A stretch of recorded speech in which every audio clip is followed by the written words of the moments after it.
This is Dr. Jenny Mitchell, and this week I'm going to take you on a tour of Assignment 5. I'll start in content.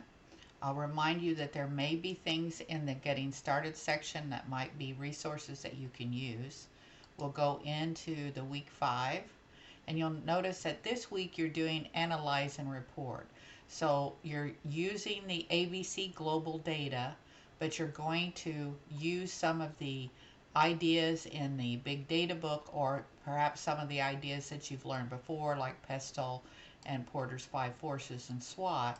And essentially what you're doing is that you're looking at where you are now and where you want to be.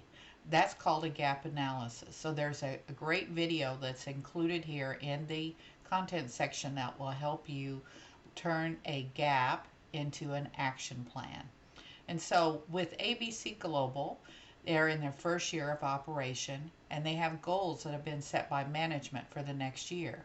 They want to find out who their top salespeople are by product, region, and who might be able to help with sales training.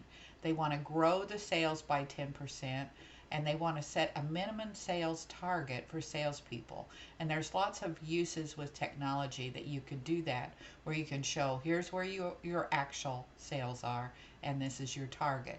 So keep in mind there are lots of technology, and there's lots of research on how you can increase sales. Lots of good ideas. So this is just a repeat of what you saw in that content section, but it gives you a little more direction. It says use your global, your slicers. Use it to help you answer some questions, to get some really understand this data. So you're writing a 5-page professional report, and you're going to address potential solutions for the gap between where ABC is now and where you want it to be, using those goals in mind. You may think of other goals that you want to bring to the fore. You want to make sure that you're reading the big data book and some of the other tools that you've learned. You include that. Now, what's happening is you're presenting this professional report. You can use both if you want to use PowerPoint in some way, but you're presenting it to the CEO virtually. So he wants the professional report, and then he wants you to show him what kind of goals and what kind of things that you want to put in place.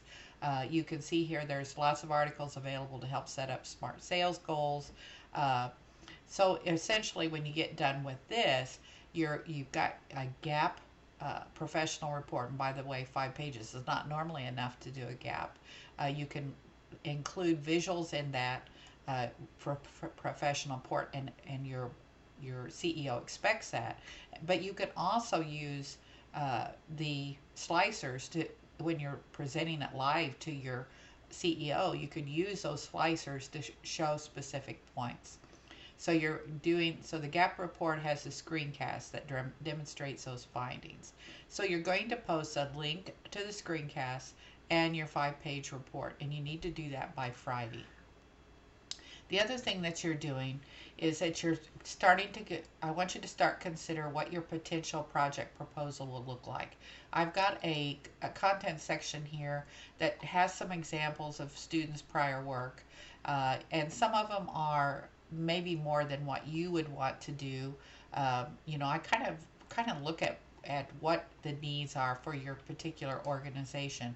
So if we go down here and we look at what we're looking at in the proposal, you're writing a potential project proposal. You can write in first person.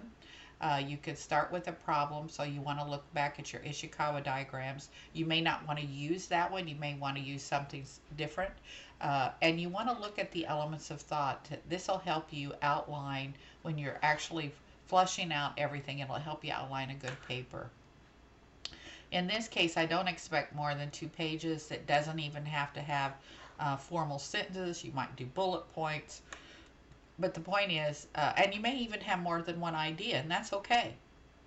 The point is, I need to see what your project proposal is before we move forward, so I could make sure that I help you with some findings and resources that I might have access to, as well as make sure that you're on the right approach.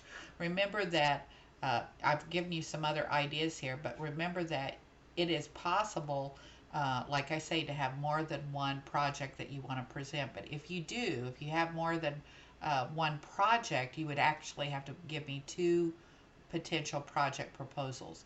If you just have a couple of ideas that are related to the same problem, you can put it in the one project proposal and I'm fine. So remember that your final paper has to incorporate the tools that you've used, the SWOT, the Porter's Five Forces, the PESTLE, maybe the SMART when you're going to learn about that this week. It could be some type of technology. It could be something that is a app that's going to help resolve some issue. So all of those kinds of things could be part of what's in that final paper. So hopefully this gives you a good tour of week 5, and I look forward to all of your work.